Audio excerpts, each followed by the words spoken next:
everyone. This is Michelle, and welcome to this brief review of the introductory paragraph. Your introduction is your first chance to establish credibility with the reader, and one rarely gets a second chance to make a first impression. To be effective, your introductory paragraph must do three things.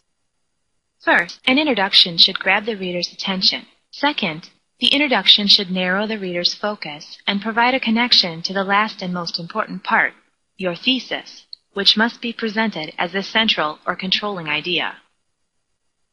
A common way to construct your introduction is by using the funnel approach.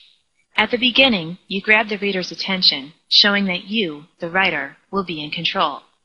In the middle portion of the funnel, you gradually narrow the reader's focus in preparation for the thesis, which is stated at the end or tip of the funnel.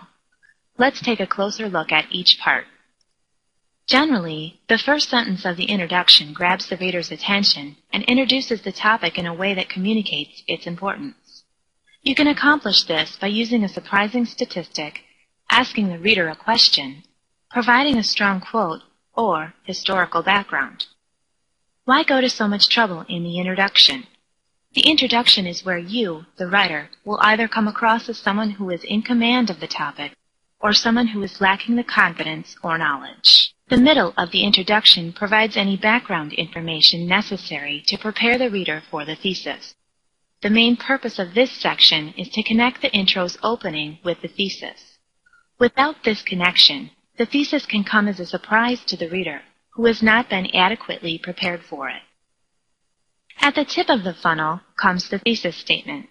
This is when the reader becomes fully aware of your argument or major point. The two main features of a thesis are, first, it addresses your assignment in a direct way, even to the point of repeating key words of the assignment directions. Second, the thesis presents your point of view or slant on the topic. The thesis is the core of your writing, around which all of the other parts revolve, and it must be showcased here in your introduction. There are three techniques usually frowned upon when writing an introduction. First, avoid being vague or hesitant, which immediately raises readers' doubts. Using first person is also a no-no, unless the assignment requires it. And finally, avoid the obvious announcement statement such as, "This paper will discuss," as a way to begin or end your introduction. Let's take a quick look at an effective introduction that combines these elements. As humans celebrate the new year, most are unaware that nearly 2/3 of polar bears will likely vanish by 2013 because of global warming. As you can see, it begins with a startling statistic that underscores the topic's importance.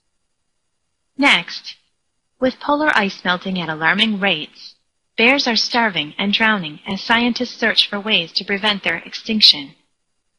This sentence provides a logical connection or bridge between the opening and the all-important thesis, which is to come. And finally, for polar bears to survive, humans must reduce global warming by conserving energy and reducing greenhouse gases, or soon it will be us facing extinction. Here is the thesis, which states a clear point of view that will be developed in the body. Good luck, and keep on writing.